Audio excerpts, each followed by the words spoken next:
ఇలాంటి చర్యలు చేపడితే మనం వాయినాడులో చూసాం.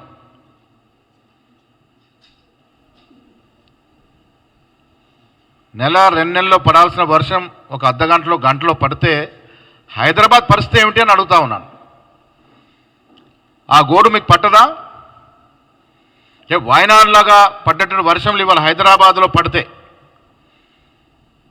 మూసీ నది నిండి జలప్రయం, హైదరాబాద్ మొత్తం కూడా జలప్రయం అయిపోతే ఎంత ప్రాణ నష్టం జరుగుద్దో ఒక్కసారి మీరు ఆలోచించుకోవాలి. ఇదే కేసీఆర్ కదా 2016లో మూసీ నది మొత్తం ప్రక్షాళన చేస్తా, ఎవడడ్డొచ్చినా నా యజ్ఞం ఆగదు అని చెప్పినటువంటి మహానుభావుడు కేసీఆరే కదా. అంతెందుకు మొన్న ఎలక్షన్లో బీజేపీ పార్టీ, బీఆర్ఎస్ పార్టీ మాతో పాటు మూసీ ప్రక్షాళన ఉంటుందని మేనిఫెస్టోలో పెట్టినారా లేదా? ఇవాళ వాయనాడ్నే ఉదాహరణ తీసుకుంటే ఎంత ప్రాణ నష్టం జరిగింది. ఇలా ఒక్క గట్టి వర్షం పడితే హైదరాబాదులో ఇళ్లకు నీరు వస్తూ ఉంది, కాలనీలన్నీ జలమయమవుతూ ఉన్నాయి, కార్లు ధ్వంసమవుతూ ఉన్నాయి, ఫస్ట్ ఫ్లోర్ సెకండ్ ఫ్లోర్ ఎక్కి తలదాల్చుకోవాల్సిన పరిస్థితి ఏర్పడుతూ ఉంది. ఎందుకు దాపురిస్తూ ఉంది ఈ పరిస్థితి? ఎవరన్నా చదువుకున్నవాడు ఆలోచించినాడా? సెకండ్ క్లాస్ పిల్లల్ని, థర్డ్ క్లాస్ పిల్లల్ని అడిగితే గ్లోబల్ వార్మింగ్ గురించి చెప్తారు. దురదృష్టం బీఆర్ఎస్ నాయకులకు ఆ మెదడులో ఆ ఆలోచన లేకుండా పోయింది. ఒక్క గట్టి వర్షం పడితే హైదరాబాదు ఎక్కడికక్కడ స్తంభించబడతా ఉంది, ఇండ్లు జలమైపోతూ ఉన్నాయి. ఎందుకు దాపురించింది పరిస్థితి అంటే సుందరంగా ఉండాల్సిన గుట్టలన్నీ తరుక్కుపోతూ ఉన్నాయి, రాళ్ళు రప్పలు మిగలకుండా గుట్టలన్నీ రియల్ ఎస్టేట్ మార్చేశారు. భువనగిరి ప్రాంతం వెళ్తూ ఉంటే గుట్టలన్నీ మాయమై రియల్ ఎస్టేట్లు అవుతూ ఉన్నాయి. ఎవరు అందులో అంటే ఎమ్మెల్యేలు, ఎమ్మెల్సీలే భాగస్వామ్యులు. ఇవాళ లేక్స్ అన్నీ కూడా కబ్జాకు గురవడం వల్ల నీరుని ఆస్వాదించి స్వాగతించాల్సిన చెరువులు కుదించకపోవడం వల్ల ఈ నీరంతా కూడా ఇళ్లలోకి వస్తూ ఉంది. అపార్ట్మెంట్లలో బిక్కుబిక్కుమని ఉండే పరిస్థితి. వరంగల్లో 4 సంవత్సరాల క్రితం ఒక వాన పడితే అక్కడ ఉన్నటువంటి ఎమ్మెల్యే భూబకాసులు, అప్పటి ఎమ్మెల్యే భూబకాసులు చేసిన నిర్వాకానికి సిటీ ఎంత తల్లడిల్లిందో ఒక్కసారి వెనక్కి వెళ్ళి మనం గుర్తు చేసుకోవాల్సిన అవసరం ఉన్నది. హైడ్రా ఒక యజ్ఞంలాగా ముఖ్యమంత్రి గారు తీసుకెళ్తా ఉన్నారు. రేవంత్ రెడ్డి గారు ఇటీవల తీసుకున్న నిర్ణయాలు ఒక బహత్తరమైన నిర్ణయం.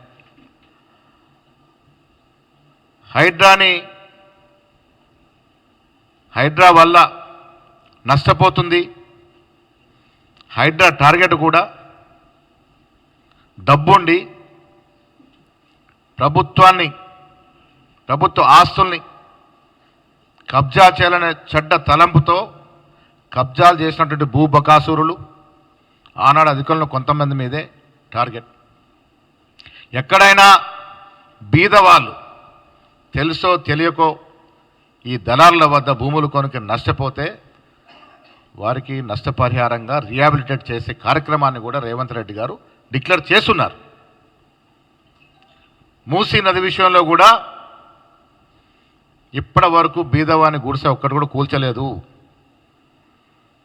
ఈ సోషల్ మీడియాలో జరుగుతున్న అసత్య ప్రచారం, ఎక్కడో వేరే రాష్ట్రంలో జరిగినటువంటి కార్యక్రమాలను జోడించి, ఆ వీడియోలను జోడించి విచ్చలవిడిగా విష ప్రచారం చేస్తూ ఉంది టీఆర్ఎస్ పార్టీ.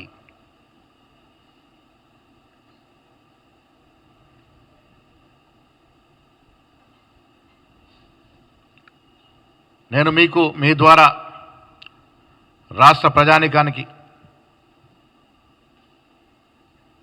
బీద ప్రజలు ఎవరైతే సోషల్ మీడియాలో వస్తున్న వీడియోలు చూసి, ఆ తప్పుడు ప్రచారం చూసి, పసలేని ప్రచారం చూసి ఏదో జరిగిపోతుంది హైదరాబాదులో అనే విధంగా ఆ వీడియోలు వస్తూ ఉన్నాయి. మీ ద్వారా రాష్ట్ర ప్రజలకి, ముఖ్యంగా హైదరాబాద్ ప్రజలకి మేము విజ్ఞప్తి చేయదలుచుకున్నాను. మూసీలో ఏ బీదవాని గుడిసె తొలగింపు గురి కాలేదు. ఆ ఉద్దేశం కూడా ప్రభుత్వానికి లేదు. మూసీని ప్రక్షాళన చేయాల్సిన అవసరం ఉందా లేదా ప్రజలు ఒకసారి ఆలోచించుకోవాలి. మూసీ మధ్య నదిలో కట్టినటువంటి కట్టడాలు, అసలు నదీ ప్రవాహానికి అడ్డుగా నిలిచినటువంటి కట్టడాలను తొలగిస్తే తప్ప హైదరాబాదు సురక్షితంగా ఉండేటువంటి అవకాశం లేదు. హైదరాబాద్ సురక్షితంగా ఉండాలి అంటే మూసీ నది పరిపూర్ణంగా ప్రక్షాళన జరగాల్సిన అవసరం ఉన్నది. తొలగింపులు తీయాల్సిన అవసరం ఉన్నది. తద్వారా హైదరాబాద్ సురక్షితంగా ఉండడమే కాకుండా కింద ఉన్న రంగారెడ్డి, నల్గొండ జిల్లా రైతులకు కూడా నీరందించే అవకాశం ఉన్నది. ఆనాడు అధికారుల వ్యక్తులు చెప్పినటువంటి మాటలు ఇలా దాన్ని వక్రీకరించి తిరిగేసి మాట్లాడుతూ ఉన్నారు. సోషల్ మీడియాలో ముఖ్యమంత్రికి వ్యతిరేకంగా, మంత్రులకు వ్యతిరేకంగా, మాకు వ్యతిరేకంగా పెయిడ్ ఆర్టిస్టుల ద్వారా విచ్చలవిడిగా వీడియోలు పెట్టిస్తూ ఉన్నారు. అబద్ధపు ప్రచారం, విష ప్రచారం చేస్తూ ఉన్నారు. వీటన్నిటి మీద కూడా ఎంక్వైరీ చేసి చర్యలు తీసుకోవాల్సిందిగా నేను ప్రభుత్వం ఉన్నటువంటి ఈ క్రైమ్ డిపార్ట్మెంట్ కోరుతా ఉన్నాం. మేము అప్లికేషన్ కూడా పెడతాము. మాకు తెలిసి మూసీ నది ఇదే రకంగా ఉంటే ఇవాళ మనం చూస్తూ ఉన్నాం, ఏ హాస్పిటల్కి వెళ్ళినా కిటకిటలు ఆడుతూ ఉన్నాయి. ఏంటి ఆ పరిస్థితి? ఎందుకు వస్తుంది? ఎక్కడ చూసినా వైరల్ జ్వరాలు, ఎక్కడ చూసినా సర్ది జ్వరాలు, ఎక్కడ చూసినా అంటువ్యాధులు ఎందుకు వస్తూ ఉన్నాయి? మన ఇల్లుని మనం ఆరోగ్యకరంగా ఉండేందుకు చక్కబెట్టుకోవడంలో తప్పుందా? దీన్ని ఎందుకు తప్పుగా చూస్తూ ఉన్నారు, తప్పుగా చూపిస్తున్నారు? ఒక్కసారి ప్రజలు అర్థం చేసుకోవాల్సిన విజ్ఞప్తి చేస్తూ ఉన్నాను. కాంగ్రెస్ ప్రభుత్వం యొక్క ధ్యేయం ప్రతి బీదవాన్ని అన్ని రకాలుగా ఆదుకోవడమే. ఎక్కడ కూడా 1% బీదవాడికి అన్యాయం జరిగినా కాంగ్రెస్ పార్టీ వారికి అండగా ఉంటుంది, అవసరం మేరకు వారిని ఆదుకుంటుంది. మూసీ నదిని ప్రక్షాళన చేసుకున్న తర్వాత వివిధ గోబర్ ప్రచారం చేస్తూ ఉన్నారు, పెట్టుబడులు రావని. మీరు తెలుసుకోవాల్సింది, బీఆర్ఎస్ నాయకులు ఇవాళ ఏ పట్టుబడిదారుడు హైదరాబాద్ రావాలన్నా what is the environmental situation in Hyderabad అని అడుగుతూ ఉన్నారు. మన దేశంలో ప్రాణానికి కొంత విలువ తక్కువ అవచ్చు, బట్ యూరోప్ దేశాలు కానీ, వెస్టర్న్ దేశాలు కానీ ప్రాణానికి ఎంత విలువేస్తో మీకు తెలుసు. హైదరాబాద్కు వస్తే, మేము పెట్టుబడులు పెడితే అక్కడున్నటువంటి ఎన్విరాన్మెంటల్ పరిస్థితి ఏమిటి, అక్కడున్నటువంటి ఆరోగ్యకరమైనటువంటి విషయాల్లో ప్రభుత్వం తీసుకున్నటువంటి చర్యలేంటి, సూచనలేంటి అని అడుగుతూ ఉన్నారు. ఇది కూడా ఒక ప్రధాన అంశం మనకి పెట్టుబడులు రావడానికి. రేపు హైదరాబాదు మూసీ కానీ, హైడ్రా వల్ల మేము తీసుకొచ్చే చర్యల వల్ల కానీ ఈ చెరువులు యథాస్థితికి చేరితే, మూసీ ప్రక్షాళన జరిగి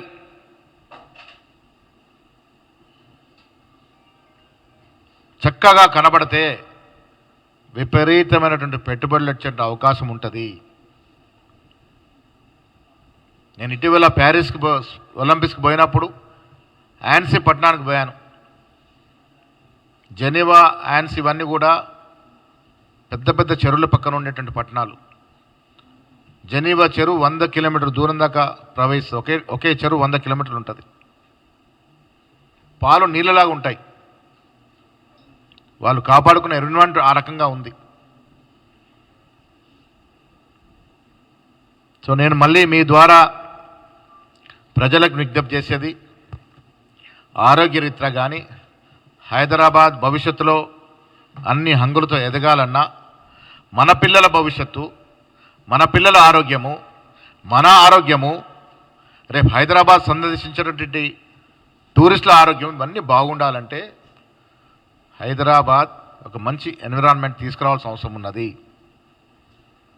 మూసీలాగా చాలా చెర్లు కూడా మురికిమై ఉన్నటువంటి ఈ సందర్భంలో ముఖ్యమంత్రి గారు తీసుకున్నటువంటి బృహత్తరమైనటువంటి ఒక ఐడియా, దీని అబద్ధ ప్రచారాలు చేసి, అసత్య ప్రచారాలు చేసి, సోషల్ మీడియాని విపరీతంగా వాడుకొని, నాకెవరో చెప్పారు ఇంకా సంఖ్య చెప్పడం తప్పవుద్దేమో కానీ కొన్ని వేల కోట్లు, ఇలా వందల కోట్లు సోషల్ మీడియా పెట్టి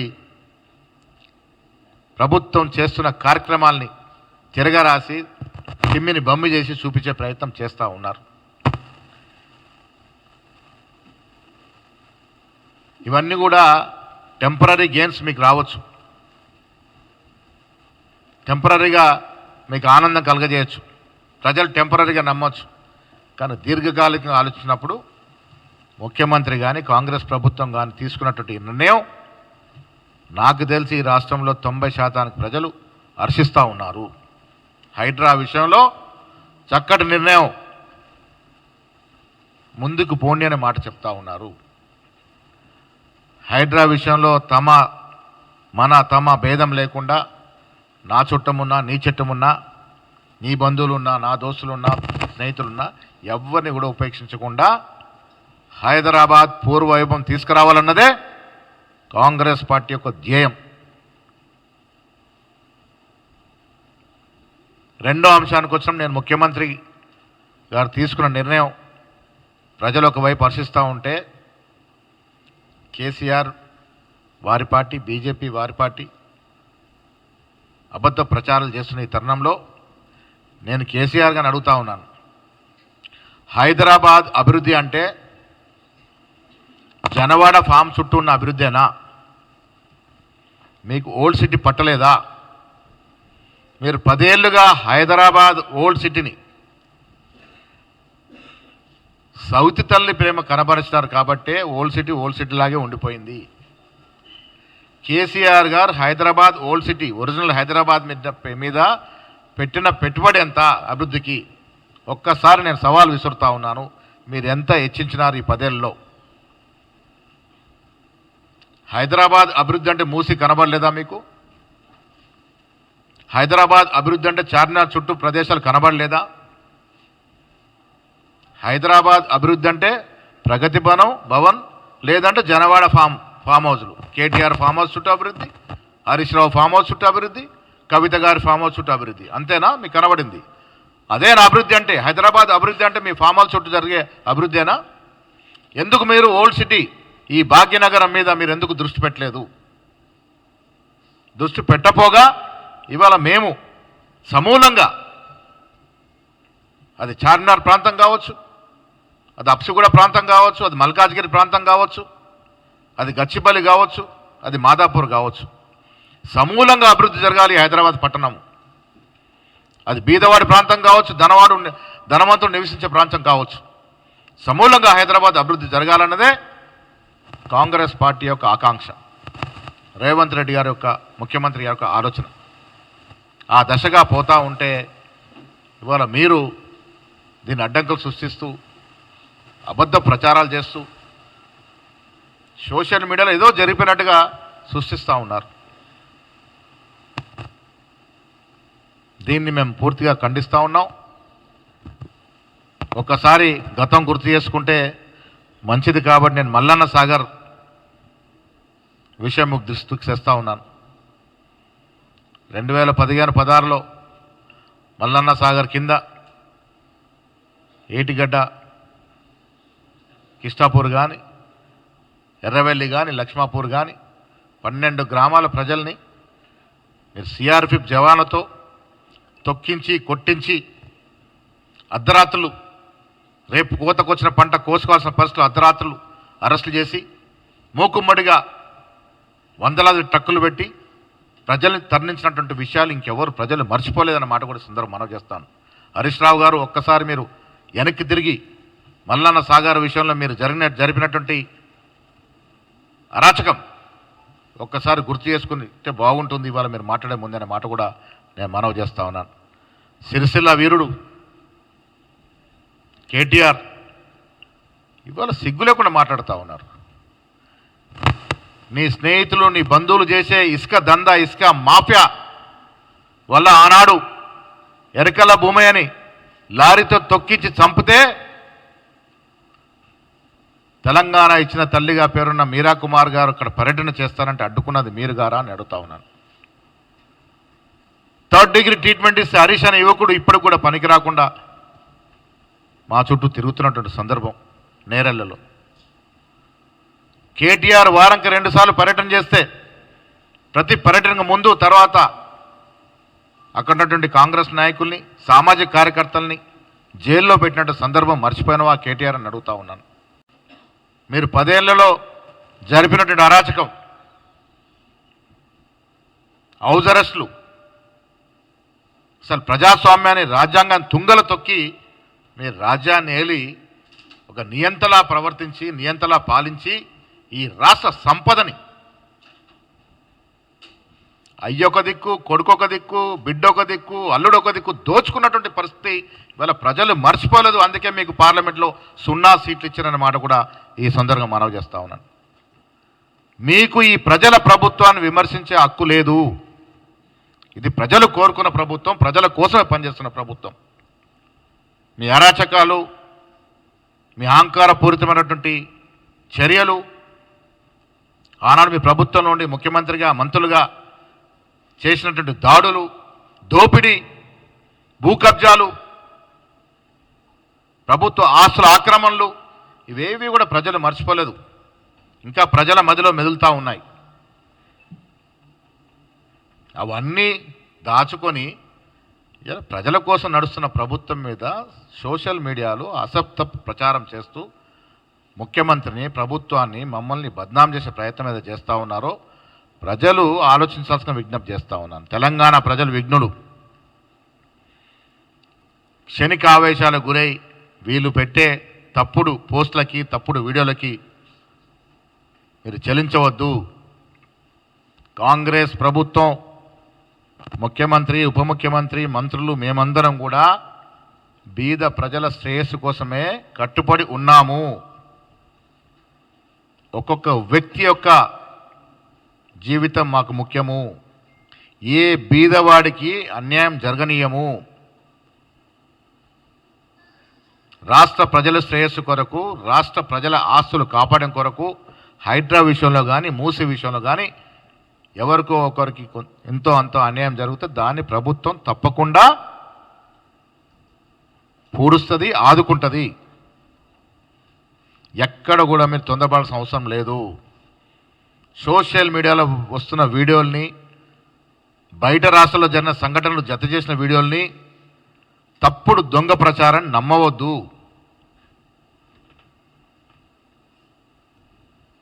ఇది అందుకే అధికారం ఎవరి చేతుల్లో ఉన్నా కొంత దొంగలు ఉంటారు, దొంగతనం జరుగుతూనే ఉంటుంది. సోషల్ మీడియాలో మేము కంప్లైంట్ పంపించినాము. మా సోషల్ మీడియా ప్రజాస్వామ్యం మీద నమ్మకం ఉన్న సోషల్ మీడియా. మా సోషల్ మీడియా రాజ్యాంగం ప్రకారము పత్రికా రంగ విలువల ప్రకారం పోయే సోషల్ మీడియా. మేము అబద్ధం ప్రచారం చేయలేము. అంత దిగజారి ప్రచారం చేసుకోలేము. అంత దిగజారుడు తనానికి అడుగట్టలేము. అందుకే నేను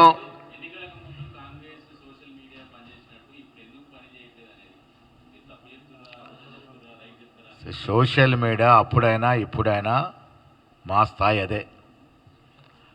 సోషల్ రెస్పాన్సిబిలిటీతో పనిచేస్తాము.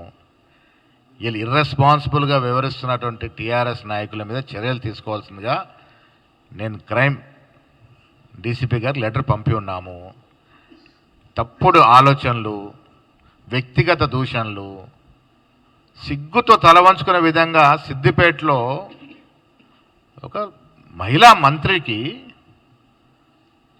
చేనేత కార్మికుడి రూపంలో ఉండే ఒక హారం వేస్తే మీరు ఏ రకమైన ప్రచారం చేస్తుండండి? అసలు సమాజంలో మీరు అసలు సమాజంలో మనుషులుగా ఉన్నారా మీరు? ఏం ప్రచారం అది? ఎవరన్నా కనీసం అసలు మనుషులు కాదు జంతువులన్నా హర్షిస్తాయా అవి మీరు చేసే పనిని? ఇంత దిగజాడుతారమ్మా? అంటే అధికారం పోతే ఇంక బతకలేరా మీరు? అధికారం పోయిందని అక్కస్తూ ఏ రకంగా మీరు వ్యవహరిస్తూ ఉన్నారు? ఒక మహిళా మంత్రికి సోదరుడు వచ్చి ఒక నూలుపోగు దండేస్తే మీరు పెడుతున్న పోస్టులు తీరేందండి?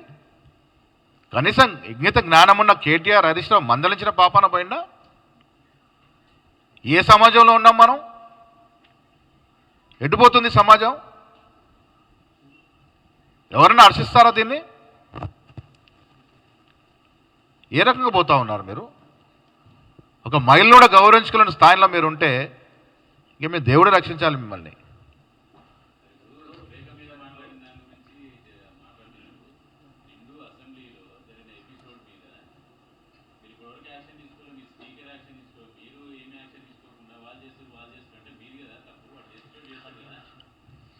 కంప్లైంట్లు లాడ్జ్ చేయబడ్డాయి.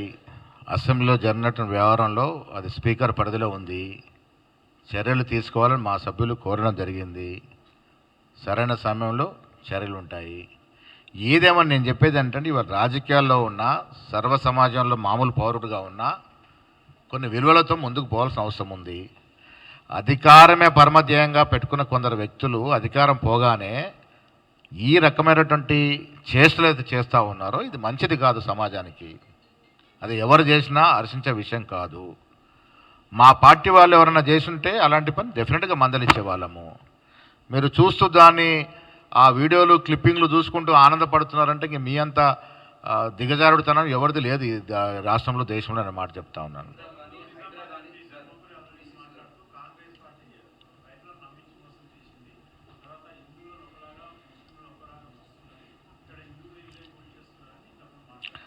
హిందూ ముస్లిం అనే మాట లేకుండా బీజేపీ వాళ్ళకి ప్రాణం లేదు.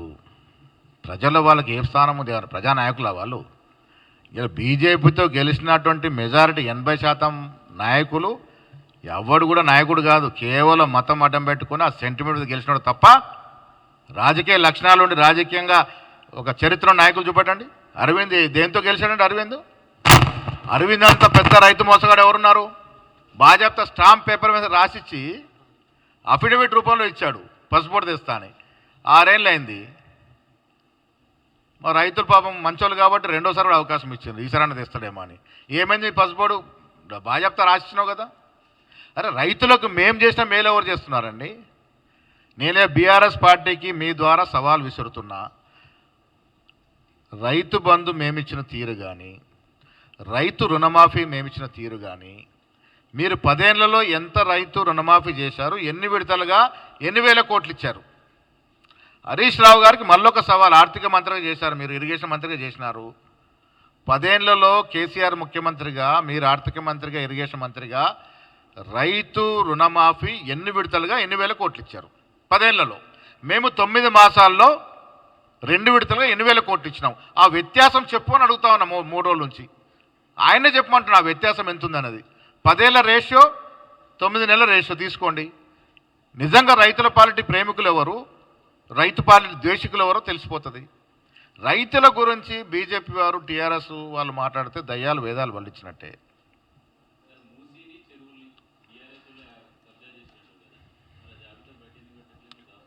జాబితా హైదరాబాద్ ఉన్నది, డెఫినెట్గా హైదరాబాద్ ఉన్నది. ఇది యజ్ఞం ఇప్పుడే మొదలైంది. చరమాంకంలోకి వచ్చేసరికి దోషులు ఎంత పెద్దోడైనా కానీ, ఎంత పెద్ద పదవిలో ఉండని డెఫినెట్గా శిక్ష పడుతుంది. సమయం వచ్చినప్పుడు పేర్లు బయటకు వస్తాయి, వారికి వారెంట్లు బయటకు వస్తాయి. వారు ఏ జైలుకి వెళ్తారో కూడా ఆ జైలు పేరు కూడా చెప్తాం.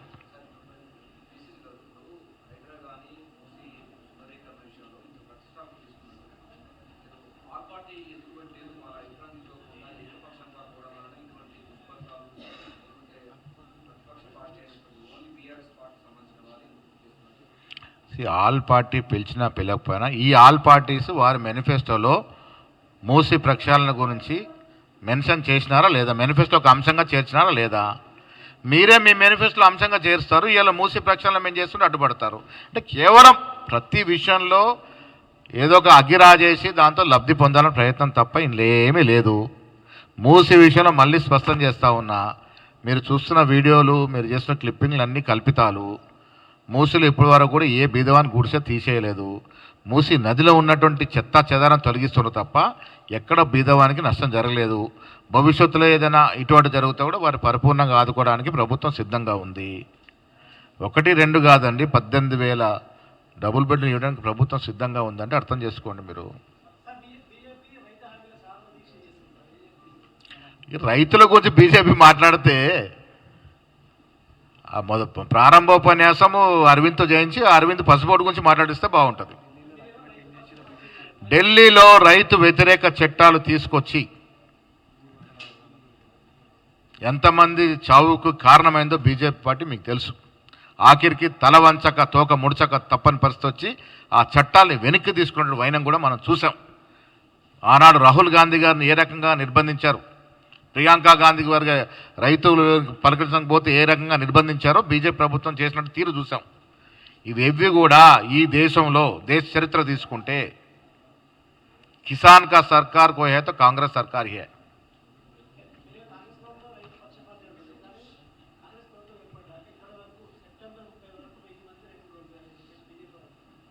ఇప్పుడు రైతులు అనేది గత ప్రభుత్వంలో చూస్తే 10 ఏళ్ళుగా ఈ రాష్ట్రం 2వ స్థానంలో ఉంది. మహారాష్ట్ర తర్వాత 10 ఏళ్ళు తెలంగాణ రాష్ట్రం 2వ స్థానం ఉంది రైతు ఆత్మహత్యల్లో.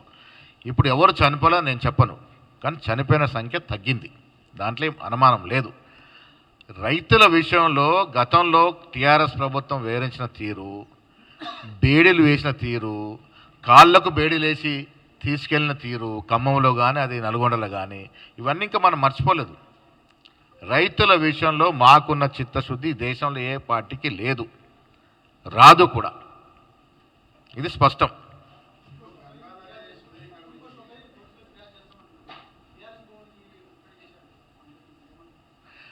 కడుపు ఖాళీ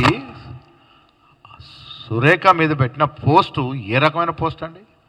కడుపు ఖాళీ చేనేత కార్మికులు పోయినారు. ఎందుకంటే కేటీఆర్ జ్ఞానోదయం కావాలి. కనీసం ఎప్పుడన్నా అరే నీకు ఓ చెల్లి ఉంది, ఒక చెల్లె మీద ఇలాంటి పోస్టులు పెడితే కనీసం మందలిచిన పాపాన పోలే, శాంతియుతంగా నిరసన తెలుపుదామని పోతే చితకబాదినారు మా కార్యకర్తల్ని. కేటీఆర్కి కనువిప్పు కలగాలి. నేను మళ్ళీ మీ ద్వారా అదే చెప్తా ఉన్నాను. 2 రోజులైంది పోస్టులు పెట్టి. కేటీఆర్ స్పందన ఏమిటి దీని మీద? కనీసం ఖండం చేసినాడా? పెట్టిన వాళ్ళు బీఆర్ఎస్ వాళ్ళే కదా పోస్టులు పెట్టిన వాళ్ళు. ఇప్పటివరకు ఖండం చేయలే, కనీసం సానుభూతి వ్యక్తం చేయాలి తప్పుడు పోస్ట్ అని.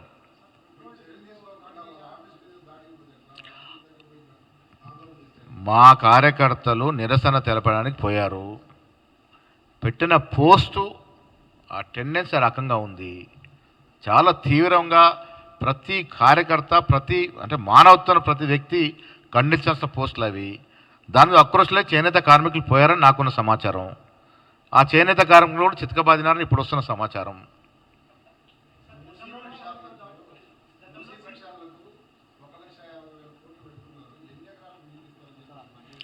అసలు ఇప్పటి వరకు డిపిఆర్ఏ తయారు కాలేదు. మూసీ నది మీద ఇంత పెడతాం అంత పెడతామని ఎప్పుడు అనలేదు. కాకపోతే ప్రకృతి అవసరాల దృష్ట్యా మూసీ సుందరీకరణ అనేది 2వ అంశం అండి. ఇవాళ మూసీ ప్రక్షాళన కావాలన్నా వద్దా? బీఆర్ఎస్ నాయకులు సూటిగా జవాబు చెప్పాలి. మూసీ ప్రక్షాళన చేసుకొని మన ఆరోగ్యాలు, మన పిల్లల ఆరోగ్యాలు కాపాడుకుందామా లేదా?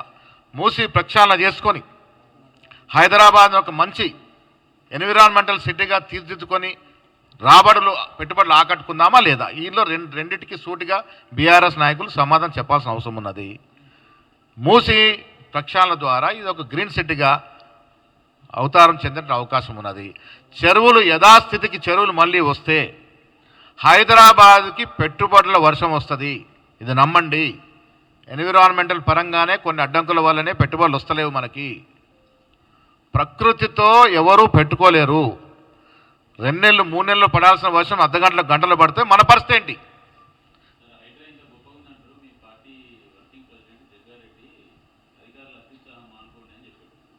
సరే, కొన్ని చోట్ల అధికారులు దురుసుగా ప్రవర్తిస్తే దాన్ని సరి చేసుకోమని చెప్పుంటాడు, తప్పేముంది? జగ్గారెడ్డి గారు హైడ్రాని వద్దని చెప్పట్లేదు కదా.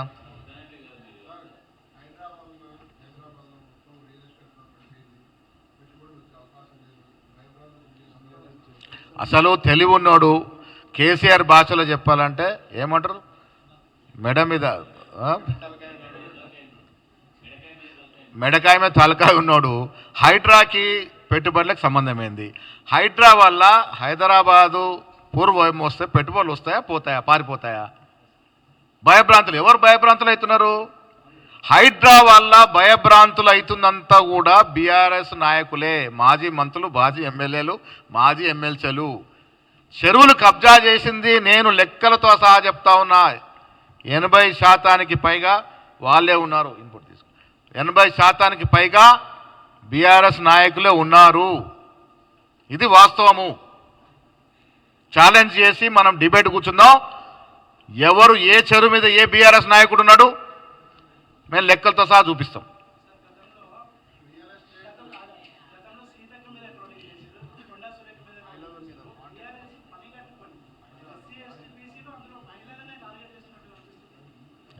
అదే నేను చెప్తున్నా, వాళ్ళకి మాకు ఉన్న తేడా, వాళ్ళకి మాకు ఉన్న తేడా. కవిత గారు ఆనాడు లిక్కర్ స్కామ్లో అరెస్ట్ అయితే అరెస్ట్ అయిన తీరు గురించి మాట్లాడాం, కానీ వ్యక్తిగతంగా ఎప్పుడు కూడా మేము ఎవరి మీద ఒక కించెత్తు మాట అనలే. మా గౌరవం అది, మా సంస్కారం అది. మహిళల పట్ల బీఆర్ఎస్ నాయకులు వారి కార్యకర్తలు వ్యవహరిస్తున్న తీరు పట్ల మీరు కనీసం ఆలోచన చేసి ఇది తప్పు అనలేని పరిస్థితిలో ఉంటే ఇంకా మీరు బీఆర్ఎస్ నాయకులు మహిళలకు ఇస్తున్న గౌరవం పట్ల ప్రజలకు ఏ రకమైన నమ్మకం ఉంటుంది? ఏ విలువలతో మీరు ముందుకు పోతున్న సమాజంలో ఒక మహిళల పట్ల ఆ రకంగా వాళ్ళు ట్వీట్లు పెడతా ఉంటే ఎట్లా ఏ రకంగా మనం ఆహ్వానిస్తాము? ఇవాళ మీరు ఒక సమాజంలో ఉన్నప్పుడు మనం మాట్లాడే భాష, మాట్లాడే తీరు, నేను అధ్యక్ష బాధ్యత తీసుకున్నది కూడా చెప్పా. ఈ రాష్ట్రంలో భాష పడిపోయింది ఎప్పటి నుంచి? కేసీఆర్ గారు ముఖ్యమంత్రి అయిన తర్వాతే కదా. ఒక ముఖ్యమంత్రి వాడిన భాష ఏ రకంగా ఉంటుందో యావత్ దేశ ప్రజలు ముఖ్యలేసుకునే పరిస్థితి కదా. అరే ఆనాడు నాకు బ్రహ్మానంద రెడ్డి గారు లేదా సంజయ్ రెడ్డి గారు ముఖ్యమంత్రిగా ఉన్నప్పుడు వావిలాల గోపాలకృష్ణయ్య గారు ఒక చిన్న R&B గెస్ట్ హౌస్ నిర్మాణంలో 6,000 రూపాయల తేడా వస్తే దాని మీద వావిలాల కృష్ణ కొంచెం తీవ్ర పదజాలంతో మాట్లాడితే ముఖ్యమంత్రి సీట్లో నుంచి వచ్చి వావిలాల గోపాలకృష్ణ సీట్లో కూర్చొని ఆ లెక్కలు తెప్పించి వివరణ ఇచ్చినట్టు సందర్భం. ప్రజాస్వామ్యంలో ఆ విలువలు నువ్వు ప్రతిపక్షం లేకుండా చేయాలనుకుంటేవి, మహిళలు లేకుండా. ఇంకోటి, అసలు మహిళలకి వారు నిజంగా కూడా గౌరవం ఇస్తున్నారంటే వాళ్ళకి కొత్త ఏముంది? మొదటి మంత్రిలో ఒక మహిళ కూడా అవకాశం ఇవ్వలేదంటే పాపిస్తే ముఖ్యమంత్రి. ఒక్క మహిళకు మంత్రి పదవి ఇవ్వలే. వాళ్ళు ఇంకా మహిళ పట్ల వాళ్ళకి ఏం గౌరవం ఉంటుంది? ఇలా మహిళ పట్ల వాళ్ళు గౌరవిస్తలేరంటే ఇంకా ప్రజలు మమ్మల్ని అడుగుతారేమో వాళ్ళ గురించి ఏం మాట్లాడుతున్నారు మీరు, ఒక మహిళనికి అవకాశం ఇవ్వలేదని. ఎలా ఒక పద్మశాలి కులానికి చెందినట్టు ఒక మంత్రి కష్టపడి ఆవిడ చరిత్ర తెలుసుకోవాలి, చిన్నతనం నుంచి కూడా మూమెంట్లు ఉన్నటువంటి మహిళ, ఒక వెనుకబడే తరగతిలో పుట్టినట్టు మహిళ, ఉద్యమాలు చేసి ఎమ్మెల్యేగా అయ్యి అలా మంత్రిగా ఉన్న తీరు, ఆ మంత్రి మీద ఒక మహిళని చూడకుండా, ఒక బీసీ అని చూడకుండా మీరు విచ్చలవిడిగా పోస్టులు పెడతా ఉంటే పద్మశాలి యొక్క హృదయం ఎంత ఘోషించుంటుంది? ఇవాళ ఈ రాష్ట్రంలో ఎస్సీ, ఎస్టీ, బీసీ, మైనార్టీలో మేము ఏకమైతే మీ పరిస్థితి ఏంటని అడుగుతా ఉన్నా. మేము కన్నెర్ర చేస్తే ఎస్సీ, ఎస్సీ, బీసీ, మైనార్టీల మీద మీరు చేస్తున్నటువంటి ఈ రకమైనటువంటి సోషల్ మీడియా దాడి ఈ వర్గాలకు నిజంగా కన్నెర్ర చేస్తే మీ స్థానం ఎక్కడని అడుగుతా ఉన్నా. పద్మశాలులు ఇవాళ వాళ్ళ మనసుకు బాధ కలిగి ఉండదా మీరు పెట్టిన పోస్టుల వల్ల? ఆ పద్మశాలే కదా ఇవాళ మీ బీఆర్ఎస్ భవనానికి వచ్చి మీ కనువిప్పి చేసే విధంగా శాంతి ధర్నా చేద్దాం అనుకున్నారు. అరే మీరు పోస్టులు పెడితే కూడా కనీసం ఇప్పటి వరకు అసలు తప్పు ఎవరు చేశారు, ఏం చేశారు, ఒకవేళ మా పార్టీ వారు చేసి ఉంటే, ఇలా కేటీఆర్ స్థానంలో నేను ఉంటే ఎస్ మా పార్టీ వారు కానీ చేసి ఉంటే నేను క్షమాపణ అడుగుతానని చెప్పేవాడిని. అది మేము మహిళలకు ఇచ్చే గౌరవం, మా సంస్కారం అది. మీరు ఈ రకంగా వెనుకబడి తరగతి చెందినటువంటి మహిళ మంత్రిగా ఎదిగితే ఆవిడ ఈ రకమైన పోస్టులు పెడితే మీరు రాజకీయంగా విమర్శ చేయండి, రాజకీయంగా విమర్శ చేయండి, మేము స్వీకరిస్తాం. ఆ విమర్శలు కూడా భాషని, సరైన భాషను వాడండి, మేము స్వీకరిస్తాం. మా తప్పులు ఉంటే ప్రతిపక్ష నాయకుడి మేము మళ్ళీ అడుగుతున్నాం మీ ద్వారా, ప్రతిపక్ష నాయుడు ఎక్కడ పడుకున్నాడు? 39 స్థానాలు ఇచ్చి గౌరవించింది ఈ రాష్ట్ర ప్రజలు మిమ్మల్ని ప్రతిపక్ష పాత్ర వహించమని. మీరు ప్రతిపక్ష పాత్ర వహిస్తున్నారా? ఎక్కడున్నారు మాజీ ముఖ్యమంత్రి గారు? వర్షాలు పడి విపరీతమైనటువంటి విపత్తు వస్తే కనీసం వచ్చి హైదరాబాద్ నగరానికో చుట్టుపక్కల ప్రాంతాలకు వెళ్ళి భరోసా ఇవ్వాల్సినటువంటి పరిస్థితి కూడా లేకుండా పోయింది కేసీఆర్ గారిది. ప్రజలు ఇచ్చినట్టు ప్రతిపక్ష హోదాను కూడా అపాసం చేసే విధంగా మీ వ్యవహారం ఉంది. ఇంతవరకు బయటకు వచ్చి కనీసం ప్రతిపక్ష విధులు నిర్వహించిన పరిస్థితిలో ఉన్నారు. అంతిమంగా మీ అందరి ద్వారా నేను విజ్ఞప్తి, ముఖ్యమంత్రి మీద, కాంగ్రెస్ ప్రభుత్వం మీద పసలేని విమర్శలు సోషల్ మీడియా ద్వారా భయంకరంగా మార్ఫింగ్ చేస్తూ, అసలు ఈ రాష్ట్రంలో జరిగిన సంఘటనలు ఏదో రాష్ట్రంలో జరిగినటువంటి వీడియోని తీసుకొని జతపరుస్తూ సోషల్ మీడియాని విచ్చలవిడిగా దౌర్జన్యంగా వాడుకున్నటువంటి వీడియోని నమ్మకండి. కాంగ్రెస్ ప్రభుత్వం ప్రతి బీదవాని యొక్క బతుకు విషయంలో కట్టుబడి ఉంది. మా బాధ్యత, ఏ బీదవానికి కూడా ఎక్కడ కూడా కష్టం రానియము. ఇది మా బాధ్యత, కాంగ్రెస్ ప్రభుత్వం యొక్క బాధ్యత అనే మాట కూడా ఈ సందర్భంగా మనవి చేస్తూ, హైదరాబాద్ మూసీ విషయంలో కూడా, హైడ్రా విషయంలో కానీ ప్రభుత్వం తీసుకున్న చర్యలన్నీ కూడా ప్రజలకి లాభమయ్యే విధంగానే ఉంటాయి. ఎక్కడ కూడా ఎవరిని ఇబ్బంది పెట్టే పరిస్థితి ఉండదు. అంతిమంగా హైదరాబాద్ నగరం పెట్టుబడులు ఆకర్షించే విధంగా ఉండే విధంగా, సామాన్యుడు ఆరోగ్యంగా ఉండే విధంగా, విశ్వనగరంగా హైదరాబాదు నిజంగా కూడా ఇవన్నీ కూడా సక్సెస్ అవుతే ప్రపంచంలోనే ఒక గొప్ప నగరంగా తీర్చిదిద్దుకునే అవకాశం ఉంది. కాబట్టి ఆ దశగా అడుగులు వేద్దాం. మీరందరూ కూడా మాతో బాసటగా ఉండాలని కోరుకుంటాం.